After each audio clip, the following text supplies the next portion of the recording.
Y a mí me entusiasma siempre platicar sobre esto. Si el asunto Órale. no, como dicen en las fiestas, no es estar en el sofá, sino salir a bailar. En Etnografía Estudio hacemos la bitácora antropológica. Mi nombre es Aid Vázquez, sociólogo utópico, utópico, utópico,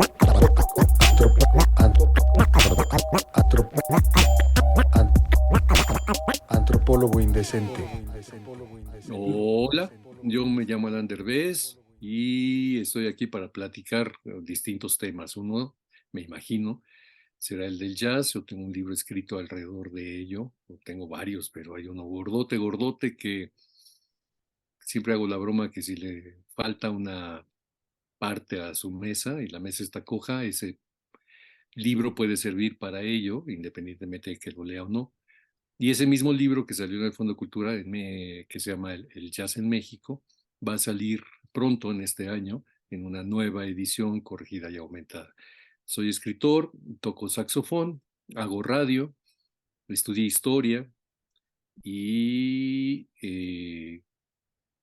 soy partidario inequívoco del Atlante. Tengo una constante actividad en el Twitter sobre todo. Yo no sé dibujar muy bien. De pequeño tenía yo posibilidades, pero algo se truncó. Pero las caricaturas que quisiera dibujar las hago por escrito y son caricaturas de dos personajes que son Pingarrón y el Dick, que constantemente mando por Twitter y a veces los remando por Facebook, que son caricaturas que tienen que ver con el entorno en el que estamos ubicados, que es este país y que es este continente, un continente que tiene el más pequeño país orgulloso, el más pequeño país de Centroamérica, orgulloso de tener la cárcel más grande recién inaugurada de toda América Latina. En fin, por ahí van los temas que trato y sobre todo lo que procuro siempre es divertirme por un lado, pero por el otro lado propiciar el cuestionamiento, la duda y decir, no es cierto lo que nos están diciendo, estábamos parados aquí, pero nos lo platicaron, la verdad es que estamos de otro modo en otra parte. Entonces por ahí va mi asunto. ¿Qué tal? ¿Cómo están? Bienvenidos, bienvenidas a la Bitácora Antropológica. Este es el episodio 18 y como pudieron escuchar, estamos platicando con Alan Derbez. Alan, qué gusto, de verdad, que hayas aceptado la invitación para poder platicar con nosotros aquí en la Bitácora Antropológica. Es un honor que aunque estés con nosotros y poder, pues, platicar de todas estas cosas que estabas contando, ¿no? Que son muchísimas, y muy interesantes. El pingarrón, el lick, el jazz, la propia el propio cuestionamiento de la realidad es de lo que vamos a tratar de platicar. Pero yo quisiera comenzar, Alan, si nos cuentas cómo podemos distinguir entre el jazz y el blues y el rock. Yo creo que para ponerlo en rapidísimas líneas generales, el blues es lo primero porque en la zona en la que surge, que es finalmente la resultante de un caldo de cultivo enorme con distintas influencias del mundo entero, una, evidentemente la más importante, es la forma de expresión de una serie de pueblos que fueron agresivamente, violentamente transportados de un mundo a otro, con todas sus creencias y con todas sus formas de concebir el mundo y de interpretarlo y de recrearlo, para encontrarse en una zona que no era la suya y encontrarse con que pertenecían a esa serie de raptados que no tenían a veces mucho en común, pero que tenían que encontrarlo. Y ese territorio en común, que era tratar de reflejar y contar su realidad mediante la música, acabó devino pues en el blues. Cantos de trabajo anteriores, recogiendo algodón, trabajando en las casas, aprendiendo a expresar sin instrumentos musicales a, en un acceso directo pronto, aprendiendo con sus cuerpos a expresar y a hacer percusión, y después ya inventando nuevos instrumentos, aparte del cuerpo y de los silbidos y de las voces y de los gritos, les permitieron ir encontrando, desarrollando eso que se llamó blues. Estamos hablando de un territorio que distinguimos sobre todo en la parte de el río Mississippi en Luisiana. Y esta combinación que se dio en este territorio que alguna vez fue novohispano, que fue francés y que después fue vendido a ese imperialista país que tenemos por vecino, ese lugar recibía muchas influencias musicales desde el África, por supuesto, pero las influencias musicales también de, obviamente, los blancos que llevaron a, a su religión y sus cantos y sus himnos a juntarse en esto, insisto, caldo de cultivo con la música africana de las distintas culturas del África, porque no necesariamente eran este Homogéneas. homogeneizador afán que tenemos de decir los africanos, pues los africanos es tanto como decir los americanos pensando en gente de Wisconsin y de Perito Moreno, este tipo de diferencias sustanciales pues se fueron reencontrando en ese territorio común.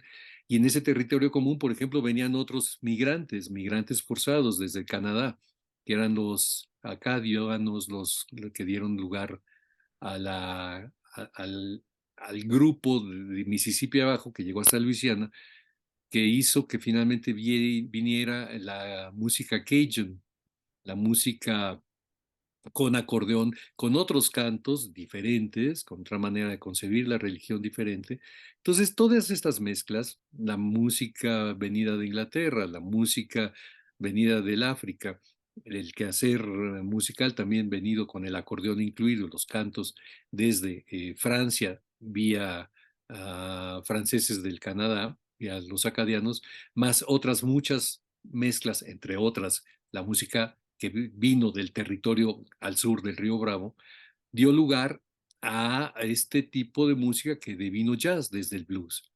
Y luego, pues, en la historia del siglo XX, esta música dio lugar al rhythm and blues, esta combinación de jazz y de blues, música bailable, al swing, y esto dio lugar en los años, sobre todo los 50, con asuntos muy particulares en cuanto a la relación postguerra de los jóvenes que estaban encontrándose con que no estaban muy representados en esa supuesta democracia que eran los Estados Unidos, devino esto que se llamó rock and roll, una música que daba protagonismo de algún modo a la gente joven y no nada más el protagonismo de estar esperando a ser enlistados e ir a la siguiente guerrita que se inventaban los estadounidenses. Eso es, digamos, la gran diferencia. Ok, y pero cómo musicalmente, ¿cómo podríamos distinguir estos jazz, estos blues? O sea, ¿qué distingue al jazz de otros Yo géneros? creo que se basa sobre todo en la música era bailable. Cuando Ah, el ok. jazz, cuando esta música bailable permitió que la gente en lugar de bailar quisiera escucharla, en los salones de baile y dijera, mira, aquí hay un instrumento que está espontáneamente, un improvisador, hay un instrumentista que está espontáneamente desarrollando un tema hacia otras partes, donde lo que importa es esa inatrapable manera de hacer música que es lo que estaba haciendo, que no estaba escrito y que no estaba diseñado y que no estaba en el papel pautado. De ahí vino, a partir de la improvisación, estos recorridos inatrapables de los instrumentistas en particular y en colectivo. Entonces vino una armonización mucho mayor, vino una estructura mucho más compleja y esto dio lugar al jazz. Originalmente fue el blues, originalmente fue esta música de los afroamericanos, las distintas maneras de concebir el blues, no nada más con una guitarra de palo y las cuerdas que se pudieran conseguir o con un banjo o con una armónica. Entonces, obviamente, todo esto reflejaba el mundo.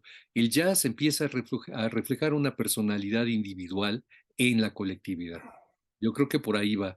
Ahora viene el swing, que es esta manera de concebir el tiempo para propiciar el baile, más allá de los 12 compases que en los que el blues se desarrolla siempre, o se desarrollaba y se sigue desarrollando.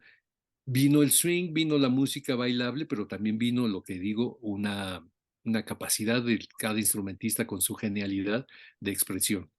Y luego ya todo esto combinado vuelve a ser un poco retomar los 12 compases, quizás ahí habría que hablar del racismo y habría que hablar de la manera de arrebatar por parte de los blancos y por parte del capitalismo, porque tanto el jazz como el rock como el blues son producto del capitalismo y del Sí, capitalismo más salvaje, y muchas veces eran formas de transgresión, de crítica y de cuestionamiento de ese propio capitalismo desde siempre, de la esclavitud, de la posterior esclavitud, de abandonar a los afroamericanos a su suerte una vez que eran supuestamente libres, y luego de toda la historia de cada uno de ellos migrando, porque era finalmente toda una migración desde el sur de los Estados Unidos y el desempleo, a encontrarse en grandes ciudades donde se desarrollaron estas formas musicales, en Chicago o en Nueva Kansas York. City, y después en Nueva York, por supuesto.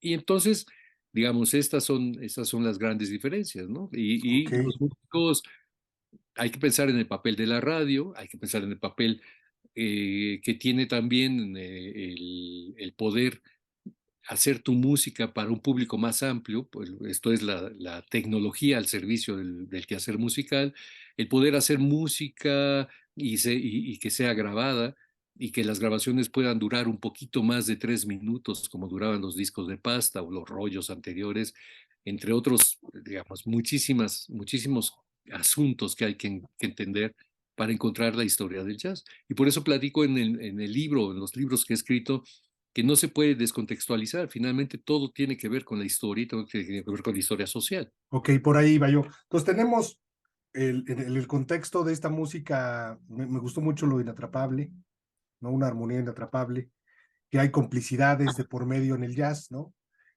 También música como de despojados, ¿no? Música de migrantes, ¿no? Música de explotados, etcétera, y que de alguna forma llega a México. ¿Cómo llega a México y cómo se mezcla, pues, en este contexto también, este contexto que describes primero, cómo llega Ujú. a integrarse en un país que es completamente distinto, con otras historias también de despojo, pero no similares a las norteamericanas? La historia de la historia desde la explicación oficial que dan los estadounidenses es muy intenta ser demasiado simple, muy simplista. Es tomar la música que tenían los blancos protestantes que llegaron en el Mayflower y que fueron desarrollándose y llevando a distintos lugares de 13 colonias de vino enorme imperio. La música afroamericana, o sea, la música de África llegada a América. Luisiana, las distintas influencias que pudo haber, ya platiqué de Luisiana, perdón, de los acadianos en Canadá que bajan a Luisiana, o también lo que en el Golfo de México se puede encontrar, que es como si fuera una gran olla podrida.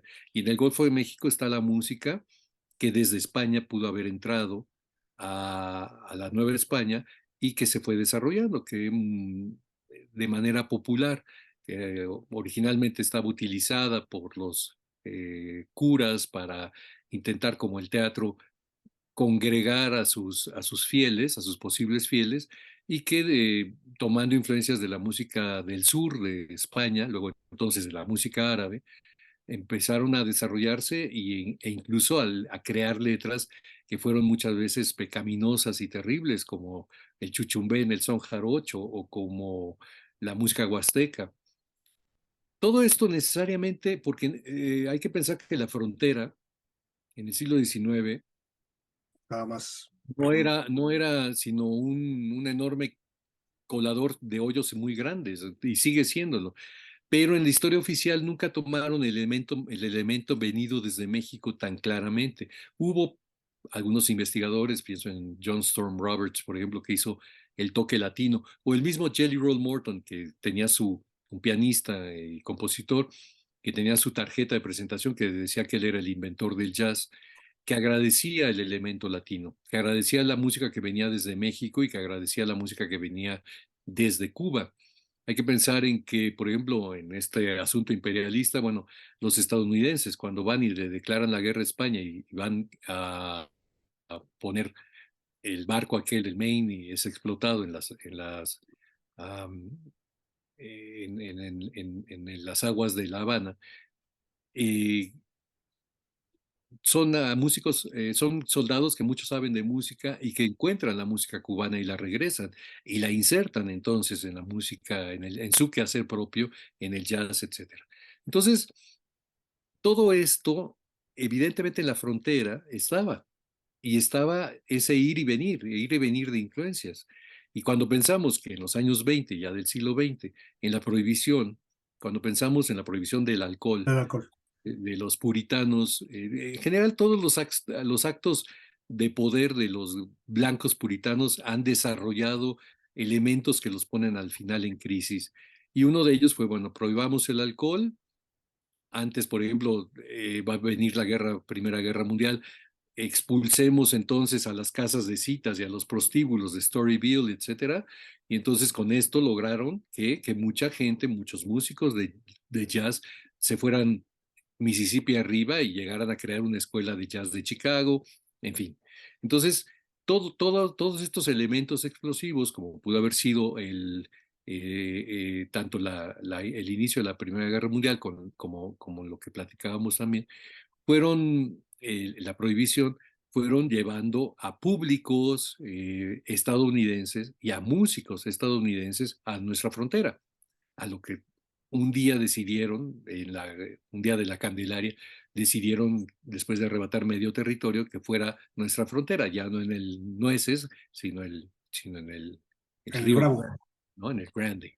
Entonces, Tijuana, hay que pensar en la historia de Tijuana. Hay que pensar en cómo se desarrolló incluso urbanísticamente Tijuana, los subterráneos que existen en la Avenida Revolución y que poca gente conoce. Todo este tipo de cosas, bueno, ¿para qué? Para que se diera una alternativa a donde la gente viniera a chupar y a divertirse, en la parte de México. Sí. Pero también los músicos. Y entonces hubo músicos que también entendieron que esa música valía la pena recrearla porque podían hacerla, porque podían dominar el instrumento. De hecho, hay otra historia interesante, que es como en la invasión napoleónica, para justificar y sostener aquí al segundo emperador de México, que fue Maximiliano, las tropas que venían eran tropas que portaban instrumentos que iban a ir después hacia Luisiana de nueva cuenta por parte de músicos mexicanos para que ellos enseñaran a tocar esos instrumentos a futuros hacedores de jazz afroamericanos. Esto es, hubo un papel relevante de músicos mexicanos que dieron a conocer otras formas de hacer la música en Órale. la Luisiana de 1884 con la Feria del Algodón. Y entre otros instrumentos llevaban el saxofón, que por ese mismo instante, más o menos, estaba entrando por la costa este, por Nueva York, pero también entró desde el sur del Bravo. Entonces, enseñaron a tocar saxofón mexicanos, que muchos de ellos incluso eran mexicanos afroamericanos, porque habían nacido en Del lado Luisiana, mexicano. habían nacido en Luisiana el padre, estoy Ujú. hablando de Lorenzo Tío, y venido en busca de oportunidades y de territorio donde trabajar a Tampico. Y habían tratado de fundar una colonia allí, la colonia Aurora. Y ante las fallas burocráticas de un México donde el centralismo era un hecho, aunque hubiera pugnas por el federalismo, difícil de resolver, acabaron los hijos yéndose, Lorenzo y Luis, de nueva cuenta, y ahí tuvieron un papel protagónico, nacidos en México como habían sido en la historia del jazz, que es anecdótico, pero es interesante, Sí. igual que el papel de la banda militar que estuvo allí. En fin, entonces hubo muchas influencias, y estas idas y venidas hicieron que en México, en las grandes ciudades junto al mar, y en las grandes ciudades en la frontera, grandes ciudades en el entendido de lo que pudo haber sido una gran ciudad en el siglo XX al principio, como Tijuana, como Ciudad Juárez, como Tampico Puerto, como Veracruz Veracruz. Puerto, como Mérida incluso, todo esto de repente tuviera en los años 20, hubiera aquí gente que tocaba lo mismo danzones que se llamaban danzonera jazz bands, grupos que tocaban con una instrumentación muy atractiva, que incluían el banjo, etcétera, y que dijeran, pues esto es música bailable en los años 20 y la gente la pide. Entonces a veces piden danzones y a veces piden jazz, eso que nos han dicho que se llama jazz, que es el foxtrot y que es el baile de los años 20 y que uno encuentra en las novelas de Scott Fitzgerald. Entonces, bueno, esto se daba y había danzoneras jazz bands en Veracruz y había danzoneras jazz bands en Tampico y evidentemente en la Ciudad de México, porque todos venían a tratar de conseguir chamba. La historia del jazz es la historia de la migración, Sí. como la historia de la humanidad. Entonces, O- Oye, sí, pero ¿por qué esta idea falsa o tonta idea de que el jazz es como para gente exquisita y no es para, digamos, pues pues, por eso, por tonta y falsa. pero ¿dónde comienza esta idea absurda, pues, de que el jazz es para la Yo élite? creo que mucho tuvo que ver con el nacionalismo que desde el siglo XIX se pretendió con Porfirio Díaz, buscar nuestras raíces de lo mexicano y que exacerbadamente se llevó a cabo con el primer secretario de Educación Pública, que incluso en sus memorias Vasconcelos lo puso, yo al jazz lo prohibí, lo eliminé porque era un espectáculo igual que los toros, un espectáculo salvaje, lo pone en sus memorias sin considerar, por ejemplo, el blues, sin considerar el gospel, más que años después, ya cuando estaba a punto de estirar la pata, reivindicar un poco el papel del gospel y la religión, porque es lo que le importaba en ese entonces Sí, a José Vasconcelos. Pero finalmente fue eso, fue el, en ese espíritu nacionalista, intentar quitar con el mismo rasero, tasarlo todo, intentar quitar lo que venía de los Estados Unidos porque eran yanquis incultos. Y entre otras cosas, lo que venía de Estados Unidos, Luis G. Urbina, por ejemplo, estando en Madrid, el gran poeta manda crónicas diciendo, es increíble que en Madrid, donde había chotices y todo era castiza de la música, y ahora las mismas criaditas intenten bailar foxtrot, y un poco entre racista y clasista, ¿no? sí, Y como él, muchos otros, ¿no? Pero al mismo tiempo hubo en la cultura mexicana pintores, artistas plásticos, poetas, los estridentistas, el mismo Renato Leduc, que entendía la importancia de eso que estaba sucediendo en la modernidad, que era la electricidad, la radio y el jazz. Y hubo compositores populares como Guti Cárdenas o como Agustín Lara que tenían un respeto por el jazz. De hecho, es interesante que la primera película mexicana que se hizo, o aparentemente la primera película, porque hay, siempre que se dice la la primera, primera, hay discusión. vamos a buscar atrás qué antecedente hay. La primera película que se anuncia como tal, hablada en México, que es Santa, tiene en su pista sonora jazz, lo que se entendía como jazz y jazz original. Y en los años 20 en los periódicos y en las revistas, suplementos y revistas, encontrabas eh, partituras originales de gente que hacía jazz, que lo afirmaba como blues, como foxtrot, alguna vez ya como jazz. En fin, había una historia que tuvo su presencia y su momento cuando la radio nace, pero que después el nacionalismo exacerbado y la música que entonces se trataba de proponer, que era la música de nuestro país que nos diera esa identidad, igual que en las artes plásticas, Manuel M. Ponce, etcétera, intentó aniquilar lo que se entendía como jazz y no pudo hacerlo. Simplemente se fue a lo subterráneo, se fue en la historia, como ha sucedido muchas veces, a la, eh, a las partes ocultas, pero seguía dándose. Sí, claro. En los años 30, por ejemplo, Luis Herrera de la Fuente, que fue un gran director de orquestas, de música académica, decía que él trabajaba tocando jazz, tocando piano en grupos de vecindad para poderse pagar los estudios de dodecafonismo con Rodolfo Hafter una vez que él llegó a México luego de la Guerra Civil Española. Y así, o sea, hubo muchos músicos. Es simpático en lo anecdótico, por ejemplo, Manuel M. Ponce, que muchas veces declaró su larga enemistad contra el jazz, como un ser una música deplorable. Una de las canciones que más se ha tocado por parte de jazzistas del mundo entero ha sido una que él firmó como autor, que es la de Estrellita. Así como digo, cuando yo hago mis programas de jazz en Radio Educación, cada viernes se transmiten desde una cabina que se llama José Vasconcelos, que entonces seguramente la catedral, porque él está enterrado en la catedral, seguramente estará dándose vueltas en la tumba cada que dicen, y desde la cabina ya de José Vasconcelos vamos a oír un poco de jazz mexicano, ¿no? Perdón, me habías preguntado por qué es una cuestión elitista. Sí, y Dicen está, que yo, lo que digo es que es empezaron a decir, bueno, solamente la gente, ahora la palabra que utilizarían, que es una muy vieja palabra, la gente fifí, es la que seguía ahí bailando en salones de baile y etc. Lo cual no era cierto, porque esa misma música se seguía bailando en las fiestas de vecindad sin ideologizar el asunto, simplemente era la música que se bailaba y punto, la música que estaba de moda. Muchas veces, bueno, también había esto, el cine te vendía eso, la imagen de Hollywood, y Lupe Vélez era la gran actriz mexicana en Hollywood, o Dolores del Río, pero Lupe Vélez también era la chica jazz y la Spitfire, le decían.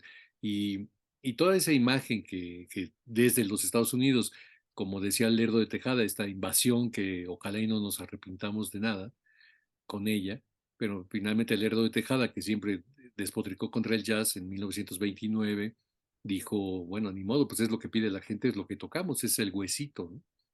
Entonces, bueno, yo creo que lo que acabaron diciendo es reduzcamos todo esto a una música de una cierta clase, de una cierta élite. No es la que el pueblo mexicano baila o chifla.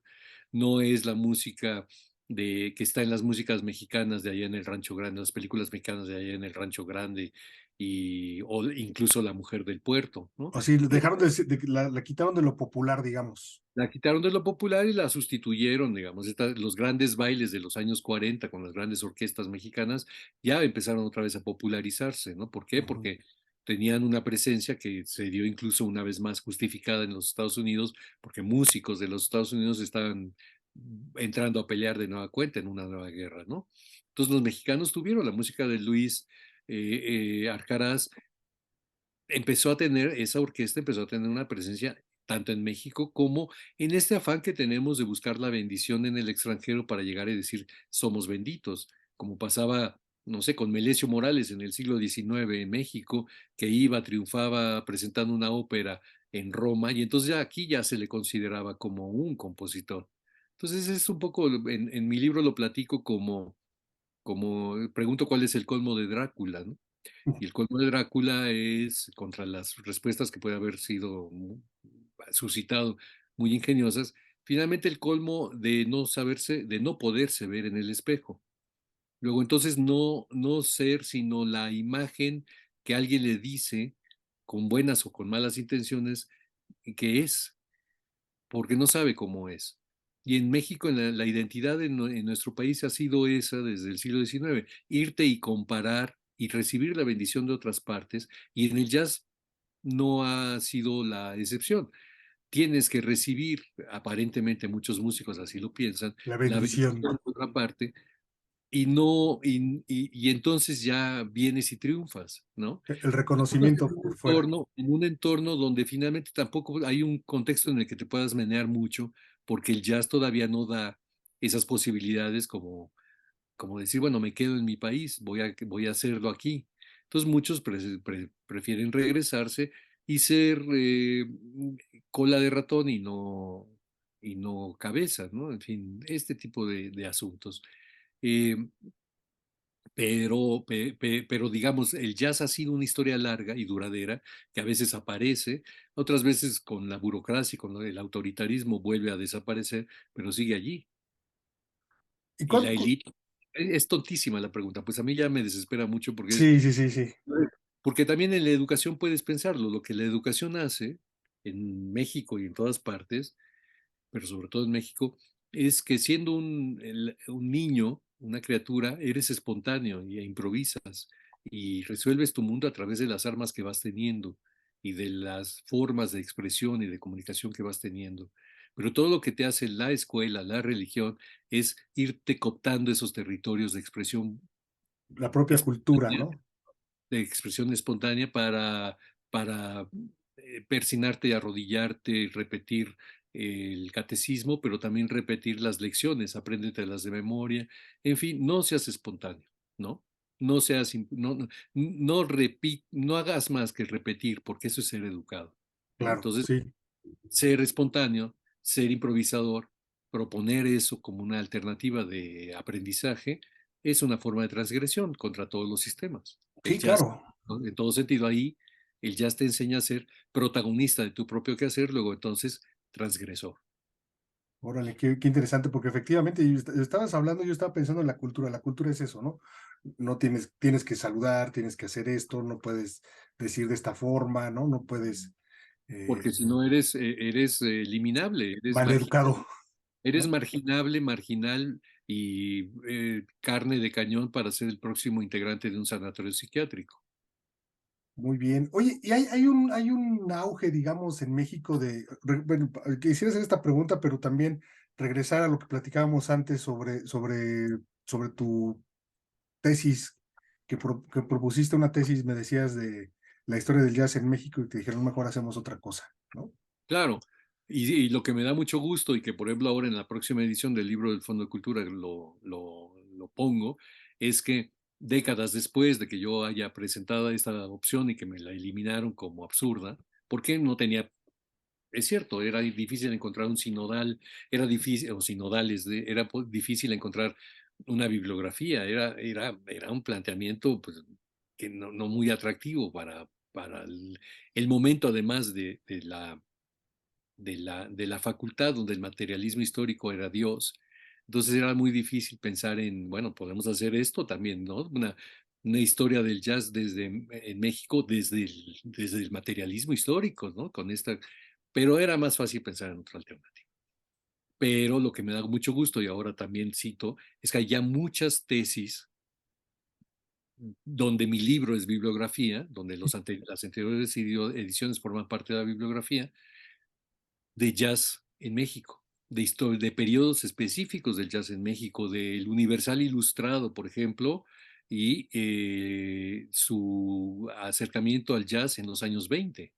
Ese tipo de cosas me parece maravilloso. En Guadalajara hay tesis en la Universidad de Guadalajara. En Guanajuato hay una tesis de maestría sobre el jazz libre en México, en Guanajuato, ni siquiera en México, en Sí, Guanajuato. sí, sí, sí. Entonces dices, va, bueno, qué padre, ¿no? Aparte de que mi libro haya sido catalizador para otras investigaciones no necesariamente históricas de libros que han salido publicados, digamos, de lo que hablo en el primer capítulo es del estante donde guardarías los libros, que antes estaba mi libro como garbanzo de olla, no había muchas más aportaciones, pero conforme el libro fue leído y presentado y trabajado, en su difusión, generó nuevos libros donde agradecen la presencia de ese antecedente. Entonces ya por ese lado me doy por muy bien servido, ¿no? Ese primer libro, esa primera versión, ¿de qué año es, Alan? La primera versión es de los años 1992, yo creo. La editaron en la universidad, perdón, en la editorial Ponciano Arriaga de San Luis Potosí. Si quieres voy y te la enseño porque por ahí la tengo. Sí, sí, Y sí, cambia un poco, es muy reciente, ¿no? Es muy sí, reciente. sí. Y luego, bueno, salió la primera edición del Fondo de Cultura. Aquella primera edición de San Luis Potosí se llama Datos para una historia aún no escrita, el jazz en México. La segunda versión en el Fondo de Cultura Económica se llama El jazz en México, datos para una historia aún no escrita. Y luego la siguiente versión que fue en el 2012, fue del 2001, la segunda, se llamó Datos para el jazz en México, datos para esta historia.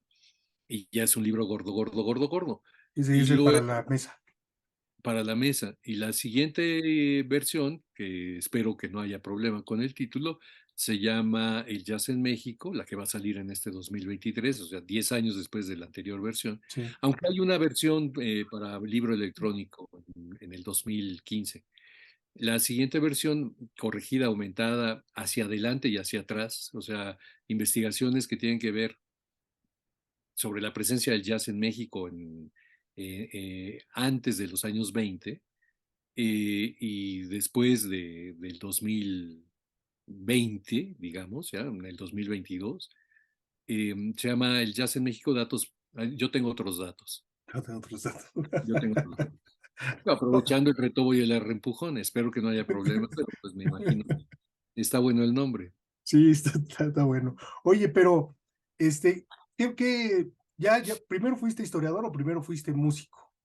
¿O fueron paralelos? Fíjate que en algún momento alguien hace un tiempo me vino a entrevistar para su tesis de maestría, que es sobre la radio. Y entonces yo decía, bueno, yo la verdad es que combiné siempre estas posibilidades, ¿no? Que tengo de, me interesaba mucho la historia, pero me interesaba mucho contar historias, me interesaba escribirlas o platicarlas. Y al mismo tiempo, bueno, tengo el piano que me heredó mi abuela, un piano que tiene toda una historia, donde me ponía a tocar y tocar y tocar. Tuve clases de piano, luego imitando un poco a mi hermano que empezó a tomar clases de acordeón. Yo también quise tomar clases de acordeón. Y luego ya, digamos, combinaba todo esto. Me ponía a tocar el piano, me ponía a tocar el acordeón, empecé a hacer mis canciones, a experimentar con el sonido, me encantaba, sobre todo el acordeón, los armónicos que te da el lado izquierdo del acordeón, es de encontrarte con universos armónicos muy atractivos que no necesariamente te permiten en las clases de piano. Entonces, y luego pues también era un constante escucha y aprendí a ser un buen lector desde chavito. Entonces conjunté todo esto y después me encontré con que me gustaba mucho también no contar historias, sino también ficticias, sino también leer el periódico y dar mi interpretación. Entonces dije, bueno, voy a también trabajar en asuntos de periodismo. Entonces he hecho todo eso. Finalmente no he hecho más que lo que desde la infancia me ha gustado hacer, que es difundir la música que me gusta en las alternativas que se me han permitido. Pienso en la radio, en la televisión y en la prensa escrita. Entre otras cosas, las actividades culturales, no necesariamente de música. Digo, cuando me dicen, vamos a hablar de un tema, no tiene por qué ser jazz, ¿no? También puedo hablar de cocina, pero eh, digamos que conjunté todo eso. Entonces no sé qué fue primero, si el huevo o la gallina, la verdad. Ok, pero digamos, ya trae, cuando llegaste a la historia ya traías la música, Sí, sí, sí, sí. ¿no? Sí, y por eso me interesaba mucho, porque tampoco en aquel entonces la UNAM no tenía historia del arte. Sí, no. O historia del arte se ubicaba como una. Y en historia del arte normalmente estamos hablando de artes plásticas. La gente no ubicaba muchísimo en historia del arte, bueno, en historia de la música, ¿no? Sí. Pero aparte de eso, bueno, en la historia del arte la ubicaban como pues, la historia de las personas que estaban ahí mientras se casaban o de las personas que estaban allí para no tenerse que enfrentar con el materialismo histórico, por decirlo. Entonces, la UNAM no le hacía caso a la historia del arte, más que en estéticas. Entonces era otro asunto. Hasta después, hasta muchos años después, ya hubo una licenciatura de historia del arte, en Morelia además, ni siquiera en la Ciudad de México, en la UNAM de Morelia.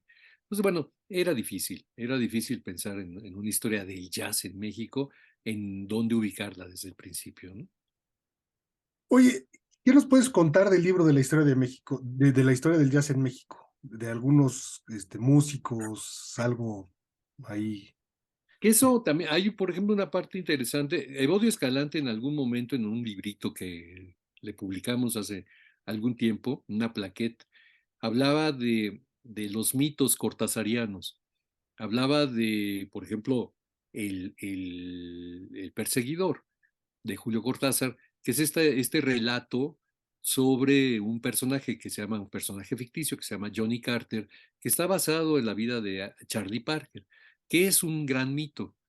¿Tú crees que es lo que ha generado, por ejemplo, la historia del jazz en Estados Unidos y algunos lugares, en algunas opciones en Europa, pero que en México no se ha dado tanto, aunque hay posibilidades?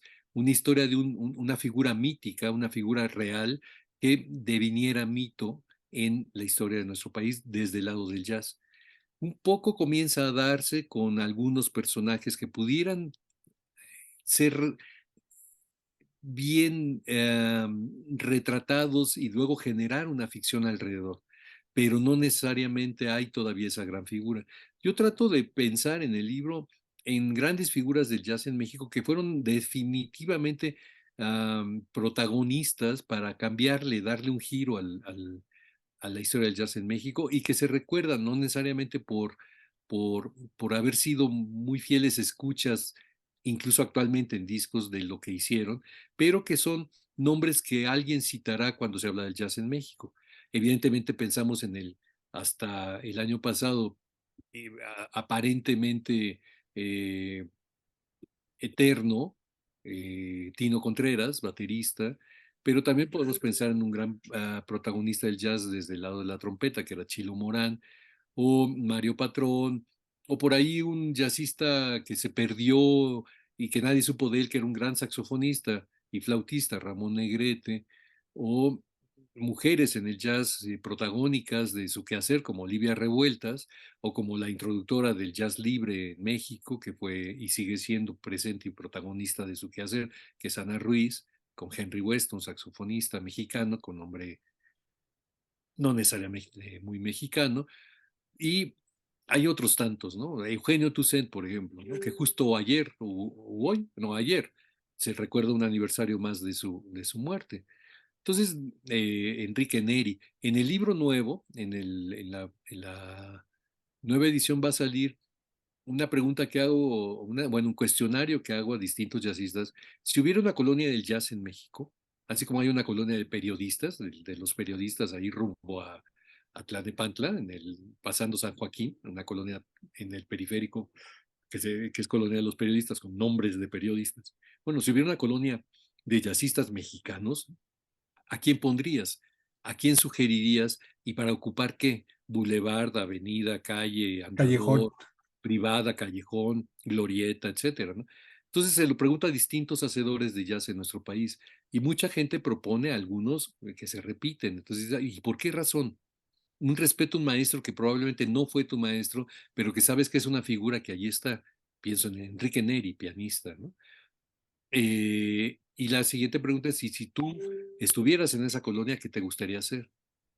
Entonces, algunos me encanta que dicen, bueno, quiero ser Plaza, otro quiere ser Glorieta por distintos asuntos metafóricos, por lo que, otros Callejón, pero lo que propongo aquí es que haya una conciencia de quién eres, en tu momento inserto en tu realidad social.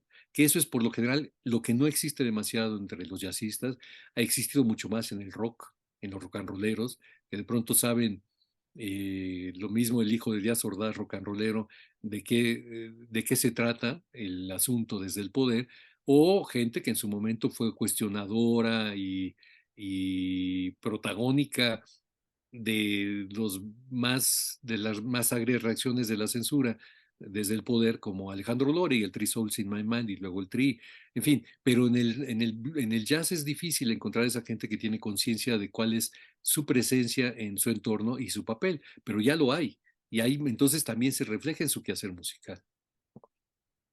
Oye, justo también te quería preguntar, el lugar de los músicos es ese, digamos, un poco el de el anonimato del No, jazz, de los músicos de jazz, o deberían de ser más protagónicos, deberían de estar más.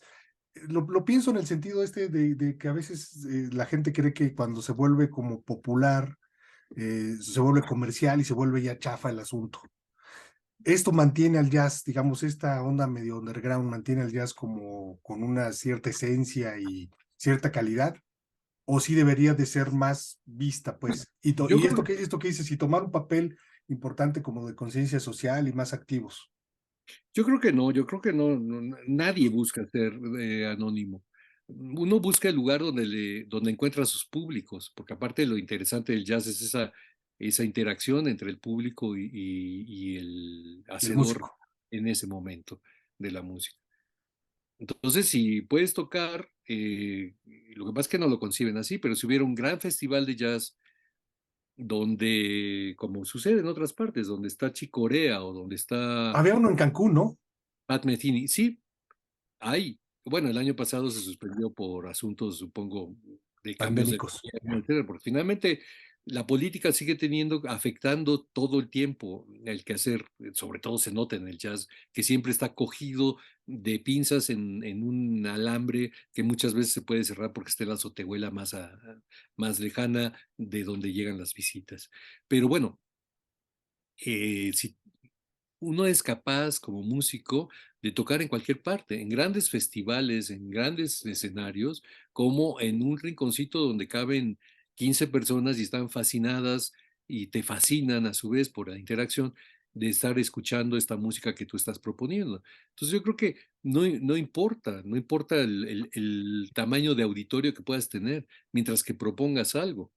Entonces, lo que pasa es que no hay tampoco muchísima costumbre de gente con dinero que quiera invertir. Normalmente sí hay festivales todavía. Bueno, estaba el Festival de Jazz de, de- de Playa en Quintana Roo, Playa del Carmen, que también festivales aquí en el mismo Zócalo, pero en el pretexto de una feria del libro, pero pues ahí están los públicos que de pronto se enfrentan como por primera vez a eso que se entiende como jazz o que ya son públicos fieles. En México, hoy en día, hay muchos públicos para el jazz.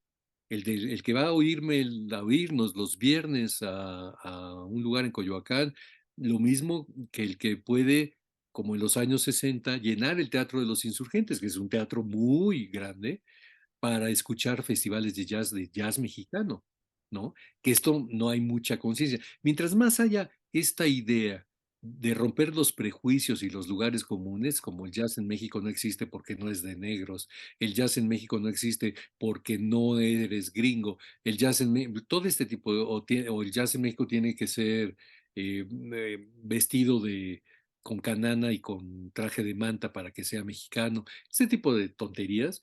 O sea, lo importante es que hay estas figuras míticas, estos protagonistas. Pienso, por ejemplo, en Hilario Sánchez, músico extraviado, que se hizo un documental sobre él, este chiapaneco.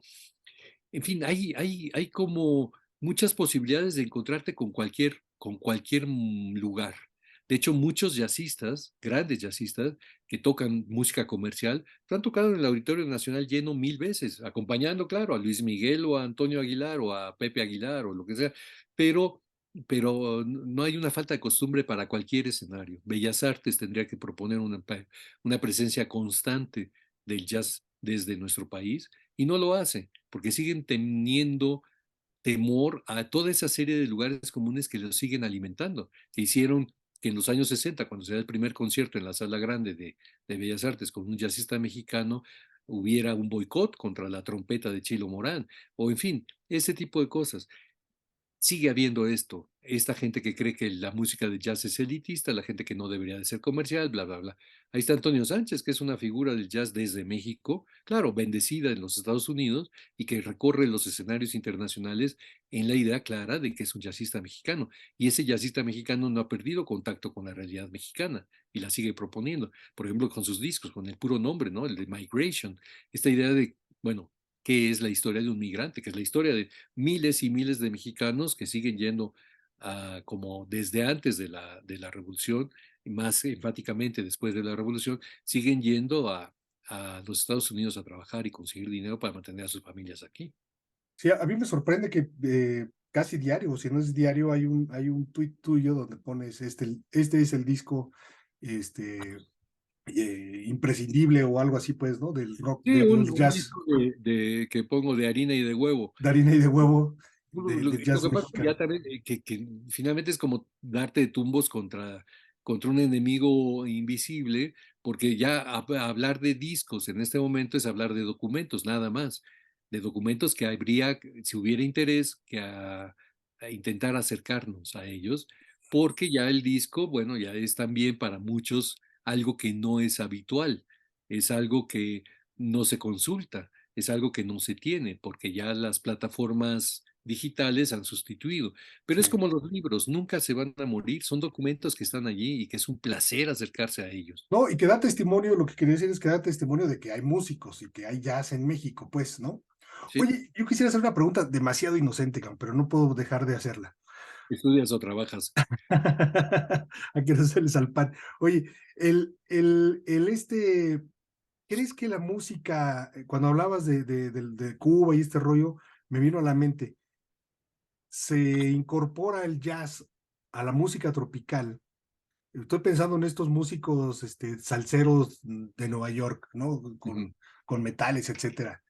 Mm, de una manera más fácil, digamos, que la música popular mexicana, a la música tradicional mexicana, o cómo llamarla, pues no sé. ¿Crees Yo que creo sí? ¿Crees que sí hay una especie como de salsa jazz? Y no Sí, hay desde un... luego.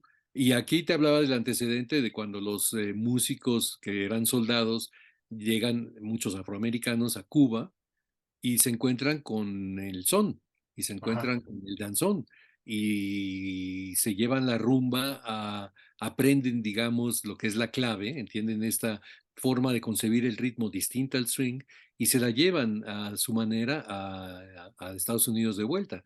Y empieza entonces la presencia de una música desde lo afroantillano, desde Cuba, desde Haití, desde la Dominicana, desde Puerto Rico, pero por otro lado, bueno, no podemos dejar las cuestiones políticas a un lado. Finalmente, Puerto Rico fue una colonia de los Estados Unidos y se llevaron, es una colonia de los Estados Unidos, bueno, un estado independiente y soberano, pero, ¿cómo le llaman? Aliado, no sé cómo, integrado, como se llame. Entonces, toda la manera de hacer música que tienen allí, pues, se la llevan y luego hay figuras también protagónicas, incluso algunas que pasaron por México. eh, Ahí está Chico Farri, por ejemplo, un gran orquestador, un gran arreglista, que vivió en México y se fue a Estados Unidos porque aquí se tuvo que enfrentar con alguien nefasto para la historia del jazz en México y para la historia en general de los músicos y el sindicato, que era Venus Rey.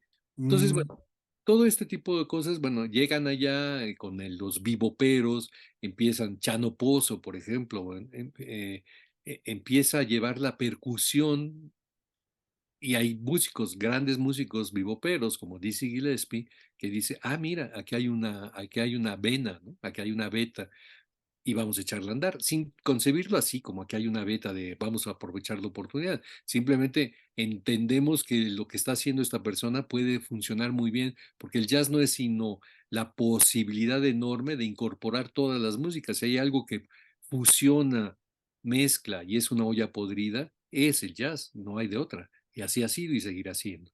Entonces, ahí tuvieron obviamente una presencia los músicos afroamericanos desde la antillanía que llegaron a los Estados a los Unidos. Estados Unidos. Pero también Alan, hay una cuestión política, la sí. cuestión política que tiene que ver con el Estado libre asociado, o que tiene que ver, después se notó muchísimo en los años 60, donde hay una dictadura militar y que se justifica desde el lado del arte, de decir, ay, qué maravilla, vamos a justificar todo este asunto y llevemos desde Brasil lo que se, lo que empezó a nutrir la música de los Estados Unidos, que fue el samba y la bossa nova. Entonces, la música de Stan Getz, un gran saxofonista, tocando, por ejemplo, con Antonio Carlos Jobim y con Joao Gilberto y con Astrud Gilberto, que tuvo fama por todas partes, y en México no se deja de tocar todavía piezas como Desafinado, por ejemplo, ¿no? Sí. Entonces, México no era tan importante, a pesar de estar allí, no era, su presencia no era tan importante, aunque algunas canciones nutrieron el quehacer de jazzistas, ¿no? Como pienso en Estrellita o en algunas otras canciones de Alberto Domínguez o de Consuelito Velázquez, de Bésame mucho, hay 7,000 interpretaciones en distintos lados de Estados Unidos y en el mundo entero, hasta de los Beatles hubo una, pero son coyunturales, digamos, no es una constante. En cambio, con las otras es, bueno, aprovechemos la presencia de toda esta expresión cultural para traerla y justificar distraídamente más allá de lo que es lo que viene siendo un régimen dictatorial, como fue en el Brasil, como fue el tango, por ejemplo, ¿no? La presencia del tango en el quehacer musical de los Estados Unidos. Es interesante pensar, por ejemplo, me lo ha dicho mucha gente que viene y vive en México, que cuando están en Argentina, viviendo, porque son allá, piensan ahí, en México debe haber una presencia de jazzistas internacionales, estadounidenses sobre todo, muy grande por ser tan cercana a la situación. Y de pronto dicen, yo allá recibía en Argentina, en Buenos Aires, iba a conciertos de los mejores exponentes de vanguardia de jazz y se llenaban los lugares, mientras que aquí en México siguen estando tocando Take Five o El Hombre del Brazo de Oro. ¿Qué pasó? Qué decepción tan grande, ¿no? México no era tan relevante en ese sentido, ¿no? Ok, Y por eso México sigue siendo mariachi.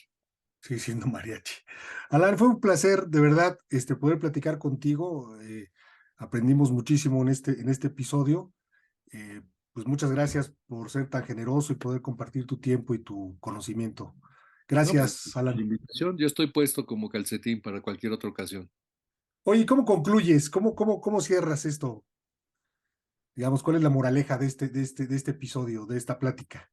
Que voy a contestar como una vez en una entrevista en San Luis Potosí. Pues, si lo van a hacer, usen condón. No, no sé. Bueno, acérquense al jazz en México. Cada vez hay más posibilidades. No hay una enorme lista de una columna de presencias, digamos, como hacen los contadores en esto de haberes y deberes. Cada vez la columna de haberes es mayor. Cada vez hay más figuras propositivas con música original que se entiende como que viene de este país, fuera de cualquier mensaje ideologizante, ¿no? Y nacionalista, pero es así como que se toca lo que se escucha. Pienso en Carlos Santana. Carlos Santana, rockero sensacional, aprendió a tocar blues, aprendió a tocar incluso jazz, pero aprendió a tocar el rock dándole un sabor que puedo definir como el sonido de la lonchería donde comió muchas veces en Guadalajara y por supuesto en Tijuana. Bueno, ese sonido propio y que lo caracteriza, que lo hace identificable al primer acorde, se da ya en algunos jazzistas. Uno puede entender.